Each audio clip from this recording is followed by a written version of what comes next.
Just like the Jet said, we are in round number 6 of Paprika's Open number 8. We are playing standard in the card market trial.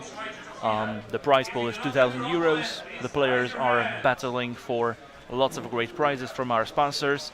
So MTG Spot, Ultimate Guard, cardmarket.eu, runtime.gg, Exor Studios, Świat Kawy i Herbaty, Dariusz i Jolanta Zadrożni, and psychotog.pl.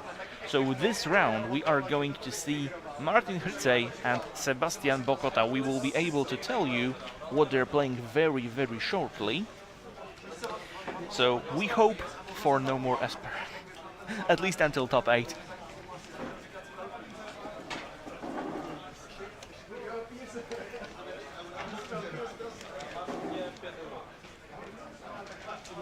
Oh, we got the entire pile of those deck lists, which makes the process slightly cumbersome.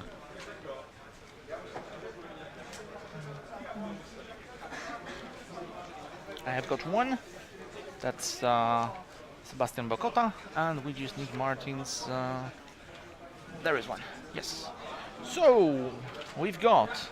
It's not Esper against An Esper control deck, an Esper control deck. piloted So by Martin Hrcej. A lot of people have chosen to run this deck list this weekend.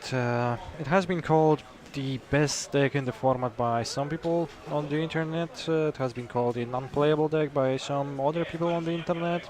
The truth probably lies somewhere in between those opinions. I guess that's a pretty wide range, so what I said is a pretty safe bet. Sebastian is, on the other hand, playing Jund. Jund. Jund. That is an atypical It is. configuration. It is. He's playing some Planeswalker package with Angrath Karn. He's playing resilient or very good creatures like Siege Gang Commander, Rekindling Phoenix, Goblin Chainwhirler, Legion Warbus, and Skargan Hellkite. So this might get interesting. This kind of a big red deck type, featuring 4 treasure map and status statue to combine with your Goblin Chainwheeler. So in addition to some Angraths, main deck Banefires, the Kindling Phoenix. And the green, actually, in the deck is for sideboard cards. No, like that Jund splash, the green-black splash is for statue, which like you typically want to use the first half to improve your Chainwheeler, which is not going to be too great in this matchup. It's kind of bad because, well, barely has any targets.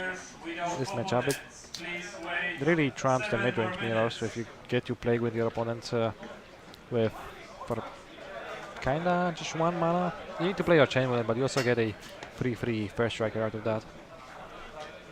You also get the surprise factor in, like you're playing a tournament in standard, and you open up with a red-green land. Like, what's going on?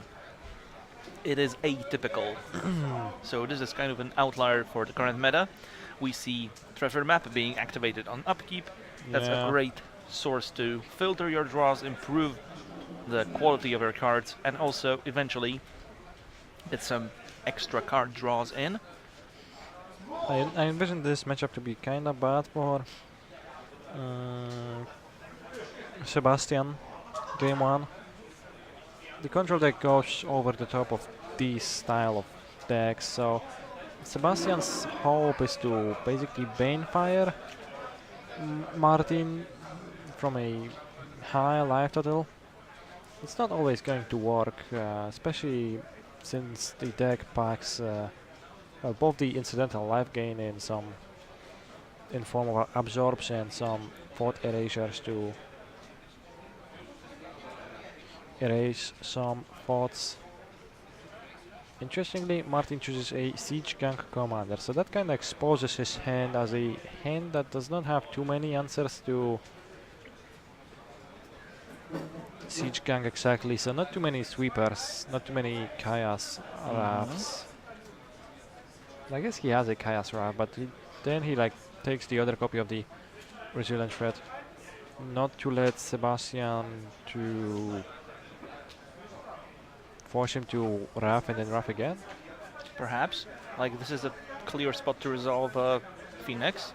Yes, either Finks or Karn. Or Karn, Both, yes. both are potent threats. We have seen that Martin is ready with a Vraska's content for the first one. What about the second one, though? Like, one way to beat these control decks is to just overload them on the answers. Like, play so many threats, they just run out of cards to play, so maybe. Hard to do if your deck cannot really deal with Teferi. Yeah, Which is the case for Sebastian's deck. it is. It is. So Karn on top of the deck, reveal with treasure map. Treasure map going to 2 counters. Besides, he wants the extra copy. Does he have a 5th land in his hand? He does. In that case, it's It's extremely a fine stomping to do it. ground. So now let's see. Does the Karn stick? It is fine either way, like because otherwise Martin cannot deal with the Arcane Phoenix. You get the lava coil. Since it's actually worse than a mountain. Yes. Because it's literally a card with no text versus a card with barely versus, well, just a land. And well, extra lands have value because of the ultimate plan this game being to Banefire Martin.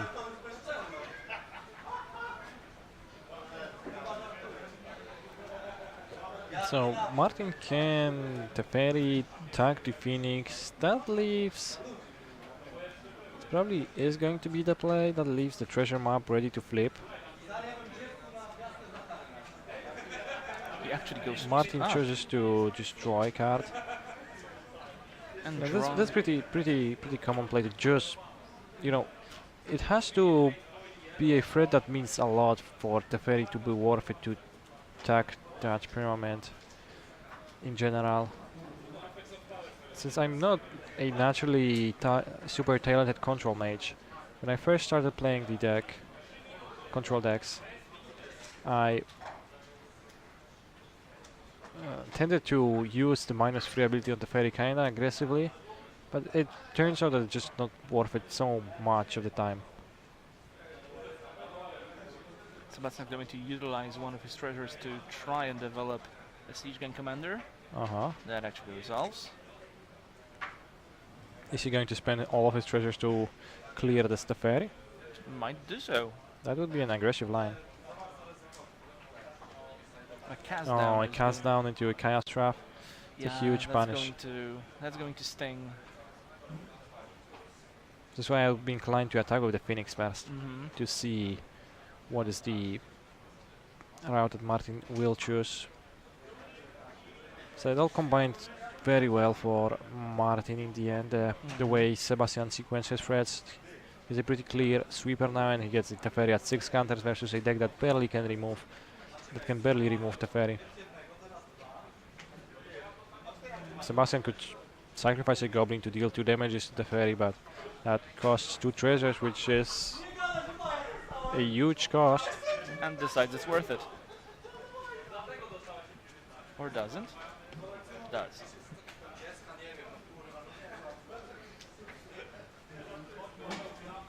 What is happening? Sacrificed 1 treasure. Guess he did. Okay, sacrifice both, because that's how it should be. Yeah.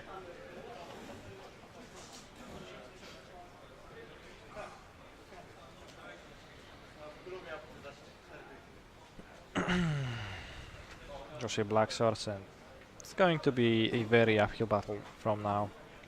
And that sweeper just undid all that Sebastian's been fighting for this game, so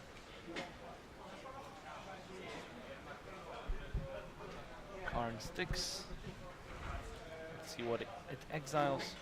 Arguably, just imagine how would it go if Sebastian would actually attack first, attack the very first. Like, then Martin needs to either decide whether he wants to cast down the Phoenix, and then you don't play your Siege Gang Commander, you just add a card and maybe make a construct. Another Karn is down.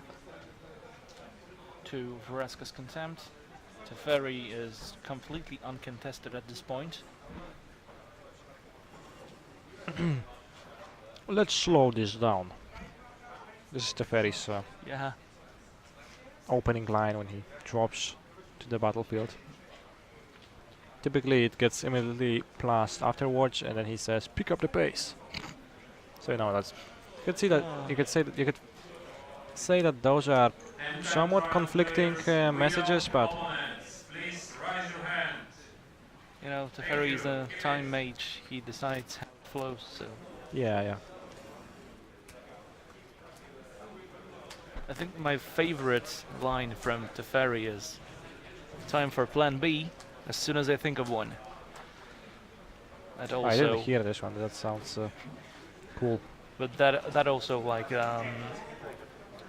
shows pretty much how games with Teferi look like. Like, I don't have an answer, so I'm going to look for a plan B. So I see, Yep. I see. Is it the first line as soon as he gets hit by a monster? I think it's as soon as he goes to graveyard. I think. I see.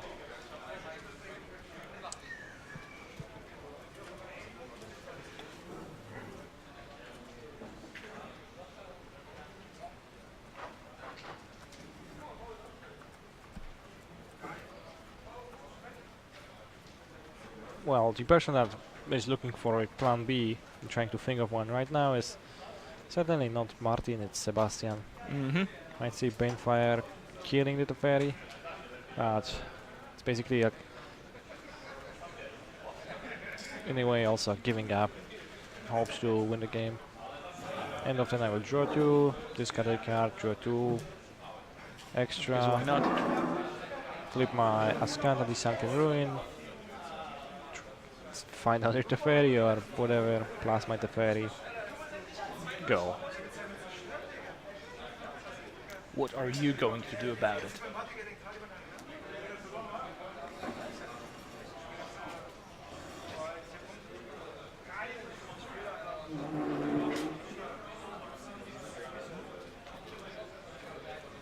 You see an activation. No Teferi, I guess my prophecy was not a true prophecy, it was just a wild guess that did not pan out. Still, you get the message. The message was that Martin is hugely advantaged. I guess the next improvement for our stream will be getting an advantage bar. Oh yeah. Oh, Legion Warbus. Huh. You look so promising. Sebastian chose not to do so, but he could have actually used the status part of status/statue to make Goblin Warboss survive this removal spell Mm-hmm. and produce a token. It seems like he valued status statue more than that, but typically Esper decks don't really run any targets for that removal for that statue part, so it's also possible he just missed that. Missing stuff happens in games of Magic the Gathering. I have been on the missing side quite a lot.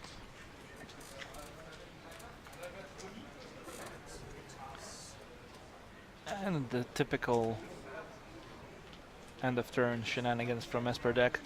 So Would you say that activate the Martin Scanta. is picking up the pace or slowing things down? I guess he's pretty comfortable at the pace that he's on. So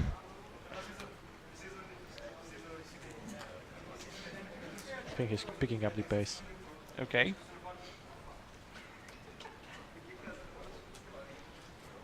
What was that? We have no clue.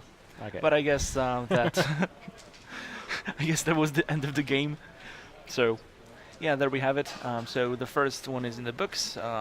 Martin Hirte is leading 1-0 against Sebastian Bokota. So our Esper versus Jund matchup will go to sideboard, and in the sideboard we do have some interesting stuff. Mainly, we do have Cinder Vines. Cinder Vines is an enchantment from Ravnica Allegiance that deals damage to the I was expecting that zoom, honestly. Yeah, exactly. I hope that Hava is comfortable here, continuing his Maintain eye lunge. contact. Maintain eye contact. And Exactly. keeping his level of potassium in the correct levels. Yes. Meanwhile, the players are sideboarding, not paying attention to those stupid distractions that are next to them. I think So that's very wise of them. I think it's very good to focus on the game tournaments, that you are the trying to win. cards, sideboards, cinder vines, dealing damage to your opponent for every non-creature spell they cast, and being able to pick off an artifact or an enchantment. That's a solid little sideboard trick. Well, the first thing that Sebastian would need to do is to cut that card from his deck. There are statues, there are lava coils, there are Shivan fires, which adds up to a whopping 10 cards that barely have any effect in game 1. Then you also have 4 duress. Yeah, then in the sideboard you have 4 duress and 1 Eldest Reborn. Those are great. 5 cards that you would like to bring. Direfleet Daredevil is also very good, especially since those control decks run Thought Erasure nowadays, so that's an easy card that you can steal and that would be effective. Also Vraska's Contempt for killing Teferi. So you definitely want those 4, 5, 6, 7 cards, but you probably just fill the rest with Cinder Vines maybe, or just keep some removal spells to potentially deal with monsters that Martin could bring in. Statue is pretty flexible at that. It can deal with Lyra. If Martin would bring Lyra, it can deal with Thief of Sanity, although it's expensive for those matters. So on Martin's side of things, we do have Excellence Binding, Moment of Craving, Deputy of Detention, Negate, Lyra Dawnbringer, 2 copies of Duress, 4 Thief of Sanity, unsurprisingly at this point, 2 Basilica Bellhound. You know, it is tricky because Basilica Bellhound is basically a creature that you want to bring against the mono red deck, but less so against the, you know, this is not your everyday mono red deck. This is a big red style concoction, so it plays much differently than that. It's much less of an aggro deck and basically a control deck, or a big mid-range deck. So Bellhound, Basilica Bellhound might be good enough or might not be good enough. I am not convinced myself, depending on what exactly Sebastian leaves in his deck. You know, dealing with Basilica Bellhound with removal spells is not incredible either. You really don't want to keep Lava Coils against an Esper control deck, and well, other removal spells don't deal with it as cleanly. Statue costs 4 mana to kill it. So we might see some Bellhounds if Martin Hritsey decides that some of his cards are of a lesser quality than a Basilica Bellhound could. It is a potent monster. It is. Yeah. Alright. Sebastian is not going to be able to catch shocks from his deck, so if Martin brings in Thief of Sanity in this matchup, it's not going to be too great, I believe, so probably not going to do that. Probably just going to skip that. Red is the only color that kind of laps Thief of Sanity off, with shocks being such an extremely mana efficient answer to this well, monster. Sebastian mulligans on the play. Not what you want to do. Oh, not what you don't want to do ever. Mulligan is the worst. I guess we already said in the stream that mana issues are the worst, but I have no clue which one of those I have stronger negative feelings towards. I mean, mulliganing is sometimes fine. Like when you play It might be vintage. fine, When you but play it's never vintage. fun. I guess it's Dredge. fun if you play Vintage Dredge. It's actually fun if you play Vintage Dredge. Yeah. No Bazaar. Mulligan. Well, I mean, it was fun for me when I played Vintage Dredge, but I could definitely see some kinds of people not enjoying that process as much as I did. All right. Sebastian's going to keep his 6. Lead off with a mountain.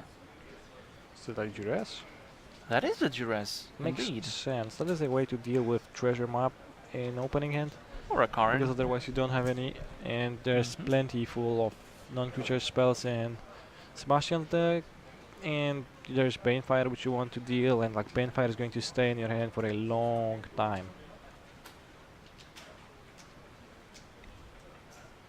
Another Rekindling Phoenix picked up from the top of the deck, but no 4th land just yet. 2 turns to pick one up. Yeah, I do believe that Sebastian's deck could have a reasonably decent matchup against a control deck, but it would need, it probably would need way more cards than it does have right away, right now. Game 1 is going to be terrible because you are basically a control deck without counter spells and without the fairy versus a control deck with all of those things that typically trumps. You know, blue control decks trump non-blue control decks. That's how life goes. I believe Sebastian has drawn a copy of Cinder Vines. There we go, but no 4th land. So yeah, Cinder Vines. New card from Ravnica Allegiance. New card. It's not greatly effective, but I guess if you get 3 of those onto the battlefield, they do pile up. It seems kinda bad to have Cinder Vines in your deck if your opponent is going to have Basilica Bell Haunts in their deck, but we were not sure if that's going to be the case, so this is interesting. It was enough to. It is arguably just better Mhm. than Shock. Like, if the alternative is Shock, then it makes mighty sense to have Cinder Vines in your deck. Alright, so we reveal the hand of 2 Rekindling Phoenixes, also Angra the Flame Chained, and the Banefire. As you said, the Banefire will stay there for a long time, so we do not worry about that. There is no land number 4. Well, I mean, I meant by that we do actually worry about Banefire, but only at some point. Yes, This of is course. a reason to Not bring in Duress so you can top deck Duress later in the game. not at this point. Yeah, I'm probably going to leave it there at this point. Not with this Thought Erasure, especially since there is a second one coming up. No, No. it's just mana, keeping mana up for Syncopate. So. Yep. Oh, a treasure map. Treasure map, nicely dodging Syncopate. Yes. You know, actually, Martin's answers are not that insane. She's going to probably win this game on the back of the fairy being really good against the opposing deck.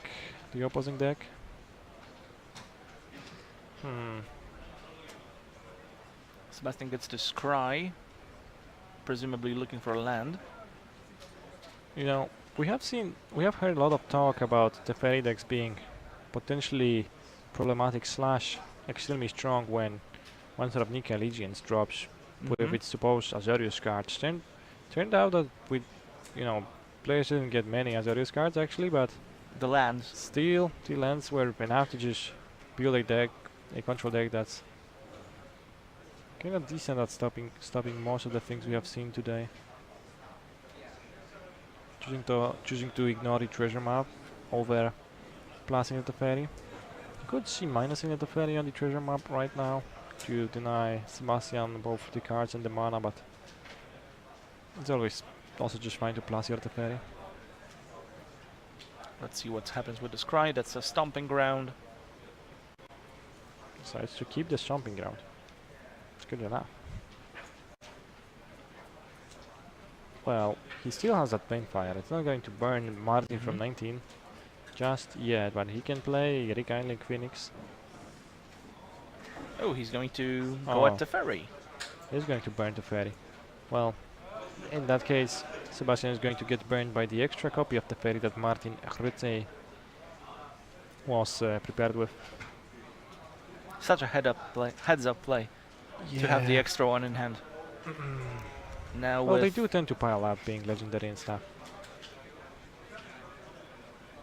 Do you think maybe more players should play cards like Sorcerer's Spyglass? Sorcerer's Spyglass seems like a tough card for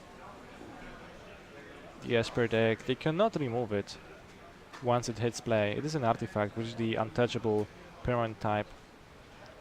Sebastian also was with a heads up play of having the second copy of Banefire Yeah. or top decking it. So both players on top of their game. Also, the Eldest Reborn. That's a problematic card for control decks. It's true, but the problem is that the opportunity cost of getting it countered when Teferi is in play is so huge that you really cannot afford to tap out for it. But then you just gain no value from its first ability, so it ends up being slightly weird.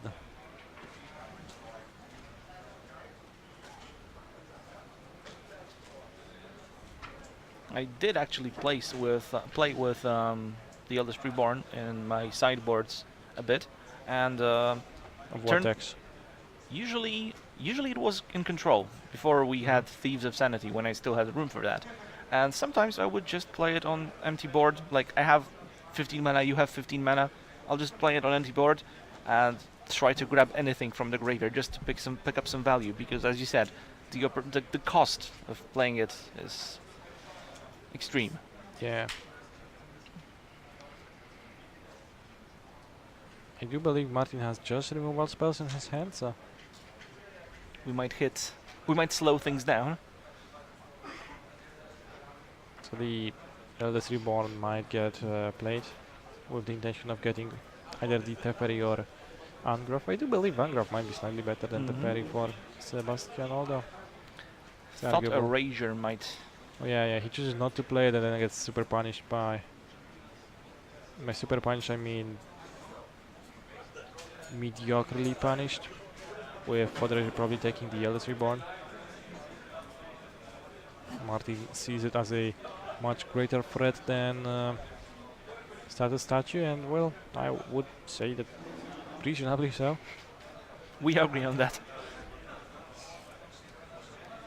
There we go. That's my jam. That's my boy. Goblin Chain Whirler, long time no see. You mean a Nessian Corsair? Nessian Corsair. That's a 3 mana 3/3 with no abilities, which is effectively what it is. See? Still enough to prompt a Wrath of God effect, but it's only because Martin has plenty of those and just doesn't want to lose life points against a Banefire deck. Does not know that Sebastian only plays 2 copies of Banefire and he's out of those. Keeps a Swamp in hand for potential Chemister's Insights. Rekindling Phoenix sticks, actually. Wonder what will happen to that card. So I believe Martin just did not sideboard much in general. Probably just believed that his matchup is really good. And well, I can definitely see that being the case. Seems like it is a matchup that favors a traditional control deck. Needs to find an answer to the Rekindling Phoenix. And by needs to find an answer, I mean that he actually has one, but doesn't want to commit his Wrath of God yet. If Sebastian plays his Chain Wheeler, that's probably enough to prompt Martin to cast the Kaya's Wrath into Moment of Craving on the Phoenix Totem. Phoenix Or token, elemental. token. And search Rashkanta. I believe Sebastian still has the status/statue, so it's not He going does. to actually stick. So might actually refrain from casting that, since So Kaya's Wrath to bring out the elemental token. And as you said, probably this one is going to get destroyed as well. Actually does play this search for Skanda. well, I mean, might as well try to trade for Yeah, it. exactly. Since if you draw your second search for Skanda, then you would like to present them both, but actually wouldn't, because Sebastian will destroy it at the end of turn. You cannot play both because they are legendary. There's some awkwardness in just holding it. It's also possible exploding Well, exposing it to a duress. And another resilient Phoenix for Sebastian. So yeah, impressively, Sebastian managed to just brainfire both of those Teferis and kept playing the game on. And now Yes. Martin's on a clock, a 2-turn clock, He just which he needs to draw out of, which He did. right now. So the game gets back to the top deck war that favors Martin greatly. It's waiting, upkeep, contempt, pretty reasonable heads up play. You do it in the upkeep, so if Sebastian has some kind of a lightning strike effect or statue to destroy his own Phoenix, it happens in his upkeep, so can get both swept by the sweeper and cannot attack this turn. Another threat, albeit smaller, has been found by Sebastian, the Chain Whirler. So a 3-turn clock right now. Draw another Vraska's Contempt. Really? Yep. So good. Like right now, he's at the point where he's getting scared of running out of answers. I mean, running at a low life total, because again, we know that Sebastian is out of Brainfires. Martin does not necessarily know that. But Martin is also empty-handed right now Yeah, with that duress. Prompts him to do that. He checks for a Banefire, probably. Now both players running on empty, effectively. Yeah, it's a pretty top decky war. Is that? For Teresia, just for scrying. Mm-hmm. I mean, just for scrying. You didn't know the card, so you also just learned what were the contents of Sebastian's hand. I like the mismatched basic lands though. I am a fan of those. There are so many beautiful artworks in Magic the Gathering, so it's kinda lame not to this morning we were choosing 16 different wide bordered planes for Laurie's deck, so the mono white deck. yes. 16 planes. Yes. I can respect that. Martin has a Mortify. Sebastian wisely waits on the duress until he draws a threat to check for counter spells before casting his threat. Probably drew something and see he's cutting his mana, or maybe he's just doing it as a diversion tactic. But no, firing up that duress. That's a siege yeah, the threat is a siege gang commander. That actually kills Martin in one turn if he doesn't draw an answer, because it deals 5 damage plus you can sacrifice all the goblins, or a total of 8 damages. So this is a big draw step for Martin, and I believe he used maybe even 3 Chaos Rafts at this point, so he's going to scoop them up. It was pretty insane how actually Sebastian gets back into this game. I was feeling bad about Sebastian's position, you know, at the point where he was nearly empty-handed and Martin didn't have a lot of stuff, but like Sebastian just, you know, played to his outs, Banefired both the fairies, even though it took him a lot of resources, sacrificed 3 treasures to do so, but just kept playing, and Martin happened not to find any ways to pull ahead, so he just lost the 1-for-1 card advantage battle, top deck battle. Yeah, there was no extra card draw, no drawing engines. Yeah, and when it comes to that like 1-for-1 top deck battle, the red deck is actually not that bad. There are some threats that require somewhat specific answers. The Kindling Things requires a Vraska's Contempt. Planeswalkers require a Vraska's Contempt or a counterspell. Siege Gang Commander requires a Sweeper. Goblin Champion doesn't require much, it's just a free so and people were considering banning it. Some threats are better, some threats are worse. But those duresses also didn't really help Martin, I would say. Yeah, I mean that it just didn't line up too greatly, those games. A great replay of the scoop. Yeah. It was a beautiful scoop. Slow-mo of the scoop. It is actually a slow-mo of the scoop. No, it wasn't. Okay, I can respect that. Oh yeah. Learn to scoop in style with MTG Szczecin. I guess that wouldn't be a great advertisement. Since players are sideboarding again, maybe it's time for Hawaii to consume another banana on stream again. Or Keep maybe not. I'm not incentivizing him. He's actually asking for it. Are we going? Are we going to get another one?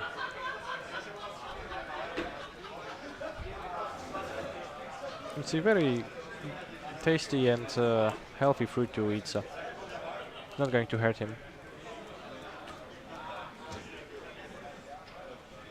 And I wish the best for his health and in general success in life.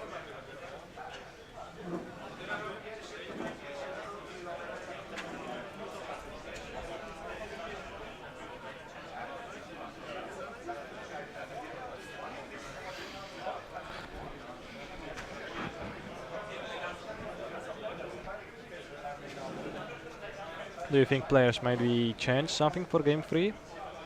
I believe Sebastian didn't have too many options to mix too many things up. He has too many bad cards to replace to begin with. But there's a lot of things that Martin could do. So, as you mentioned, Thieves of Sanity, much better on the play than on a draw.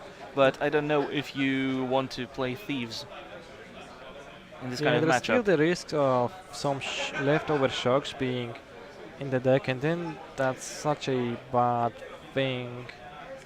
It also gets blocked by Rekindling Phoenix and gets shut down by a Siege Gang Commander token in the late game, so not ideal overall. Not really, no. But I could see Lyra, but Sebastian left status/statue, so might not be into that. Moment of Craving is a card that I believe Martin played 2 copies of in a postport game. That would mean that he boarded in the second one. Which, when you think about it, when you get access to the full Sebastian's decklist, he actually doesn't have that many reasonable targets for it. Well, I guess there is Legion of Warboss, which is a great target, so I actually want to back off from what I just said. there's something that was missing the whole previous game. Well, Search it was for a not really Scanter. missing, got destroyed by Sebastian Oh, it did. It did, yeah. with status statue. Mm-hmm.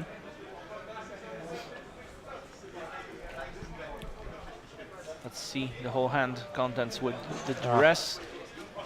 Oh, the 1, Teferi 2, trifecta. 3 Teferis. Imagine having a Sorcerer's Spyglass. Are you suggesting that we should pick up our copies right now? Well, I do Because believe there that. might be a spike. I do not believe that. I think the odds of it spiking in price are fairly improbable, since it's a rare card with fringe usability, but I do believe that this deck would enjoy some copies of that. Mm-hmm. You would as well, since you do enjoy your Pithing Needle style effects. Oh yeah, I played many Sorcerer's Spyglass and Weird Prison. Since KCI got banned, I had to Find the find, home.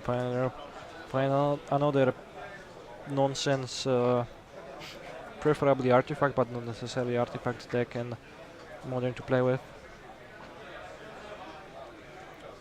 Luckily, there is a hero that you needed. Susurrus MTG. A strong magician.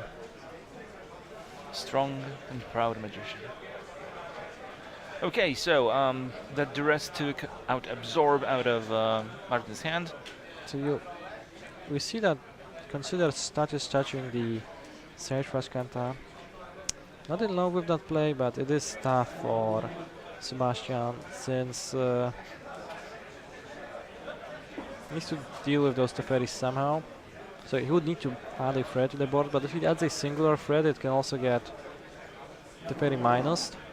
And right now, Martin's hand is 2 Teferis, 2 Absorbs. Yeah, It's strong, definitely. a good opportunity for Sebastian to snag in the Goblin party. Mm-hmm. Because that might deal with the parry and might make it hard to play the extra ones profitably. Unless Martin draws a Chaos Raft real quickly. So yeah, resolving the Siege Gank is a pretty big game. Vraska's Contempt on Siege Gank Commander is not nothing, but it's also not really the way you would love it to go. Because now, actually Martin is not in that... Oh, he gets turned up 2 lands and keep him an absorb. I guess he is in a great spot after all. So If Sebastian would be able to add a Recandling Phoenix to the board, that will be a very potent move, but it will just get absorbed. Cinder Vines is interesting. I do not believe it can deal damage to Planeswalkers. No, I think it doesn't. Yeah, with the new templating, especially. So now Martin just absorbs that if Sebastian plays a 4-drop monster. That means that this Teferi is alive again. And well, we can definitely say that Martin is not going to run out of Teferis this game. He even sacrifices Teferi to tag the treasure map over keeping it in play and drawing more cards with it because he thinks that's more profitable for him. And Fresh Teferi actually has more loyalty anyway. Makes sense since actually does it. It will have 5 loyalty now, so if you hit it 2 times with 3 goblins, it's actually 6 damage, so it kills it in over 2 turns. But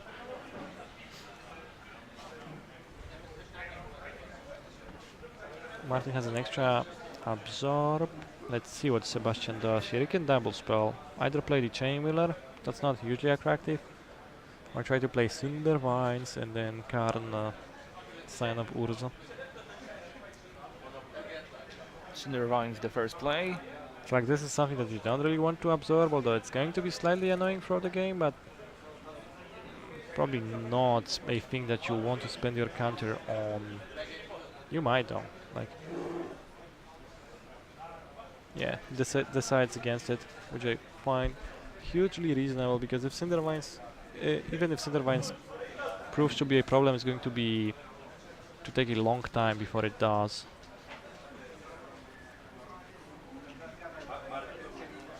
Now, how about this Karn? Well, no. This has to go. Yeah, this gets absorbed. So Martin effectively only gains 2 life thanks to the power of Cinder Vines. Because a cast down can cast down a powerful token, or for the Erasure, lose 1 life, surveil 1. As long as Sebastian remembers about it. Yeah, not sure if the trigger has been pointed out. If it has not, then Cinder Vines is somewhat of a questionable inclusion, since that's mostly what it does in the matchup.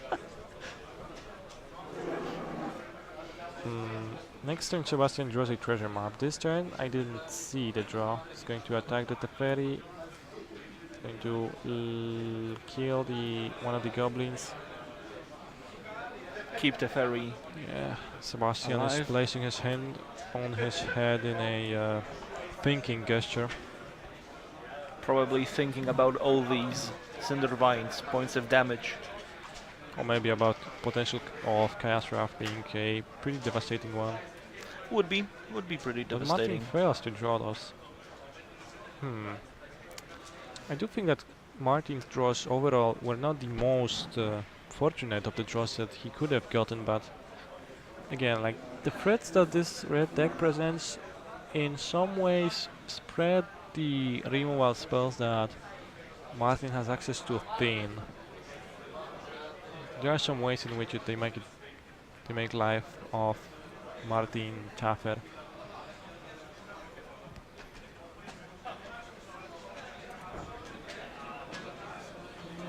How do you attack there?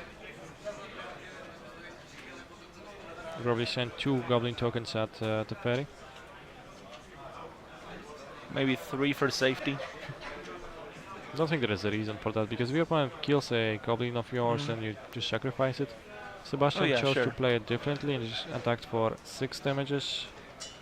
attack Martin for 6 damages and then Sacrifice the goblin. sacrifice the goblin to avoid any in-combat shenanigans. So yeah, like Martin has an option to draw. Yeah. Well, I wouldn't say that he that's failed. He has like that would be pretty rude, but he has to draw a Chaos Raft to deal with this gang of goblins quite soon. What would be awesome here would be Cry of the Carnarium, actually. There is one in the sideboard. Well, it would not be any more awesome than Kaya's Wrath. Chaos Raft, so I do not share excitement about the potential of this card being in Martin's deck and being top decked. I just really like this card. I see. But yeah, right now Martin's at 13 life, Chaos Raft brings him to 12.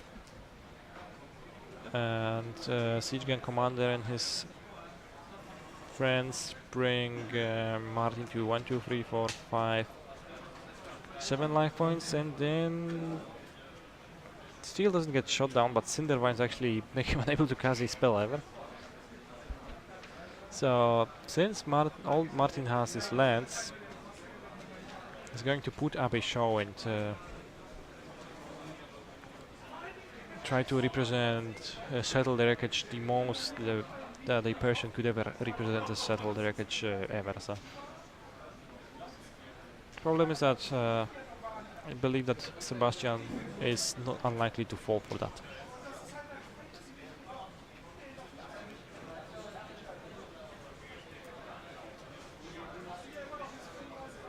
So yeah, Sebastian just ignores the Teferi. Yeah, goes face. There is a Skargan Hellkite in his hand. But you just pass. You have 3 goblins that you Yep.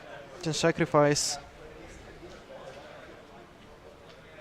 Or you shoot a fairy. That's an alternative line. Of course. Which I'm not the biggest fan of, but I guess it makes sense. Then you know you can play the I Hellkite believe next it turn. leave some more outs for Martin. Like this Vasquez content is huge now, but Mhm. I guess with the Skargan Hellcat you might have some more leeway. Yeah, Martin goes to 8 effectively after Vasquez contempt resolves, removes the Siege Gun Commander and is at 8 life versus 1 token. But the token is soon to be joined by a powerful ugly faced dragon. I mean, not to shame on the dragon, like, but I do believe its face is kind of ugly. That's why it's so angry. It's rioting because That's of its why face. it's rioting. Yes. And actually, Wow, that was surprising to Sebastian, me. I was not expecting the games to go this way, but Sebastian managed to grind through a bunch of Teferis these games. I guess like we can see that there are some problems with inevitability out of this Esper deck. A little bit of those. So it's like Teferi is very good, but you can kill it, and once you kill the Teferi, then this deck is just drawing 1 card per turn. So, you know, that really makes me interested in trying out and like going deeper and trying harder to play Field of Ruin in some of my decks, because this deck would really lose some power if you nice one. This deck would really lose some power if people would be consistently able to clear third for Ascanta. In addition to that, Field of Ruin is not terrible versus Sultai if they do not run the basic island, and they have a limited amount of blue stars. You can cut them off crashes sometimes. It's also not terrible against Memorial to Folly. It's an option against Turbo Fog decks that rely on Ascanta a bunch. Some of those Turbo Fog decks run Arcor Voraska, and you know, all of that jazz. So maybe you know, that's probably a function of the fact that we have been watching Esper matches for 6 rounds. 6 hours in a row, or 7 hours in a row. What time is it? Oh, it's 7, 8 o'clock? 8 o'clock.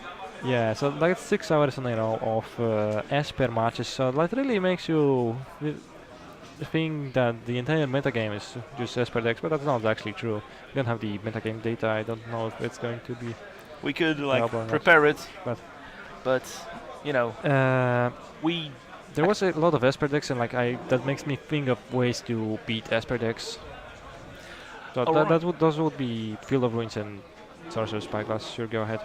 All right, so this was round 6. Now we are onto our final round of Swiss. Then we will have the cut to top 8 and the final matches. So it's still at least like 4 hours of Magic, 4 hours of Esper control. All right, so we are going to head out. Not necessarily Esper, but likely some will get there. Likely. All right, so we are going to go on a short break and be back with you very shortly.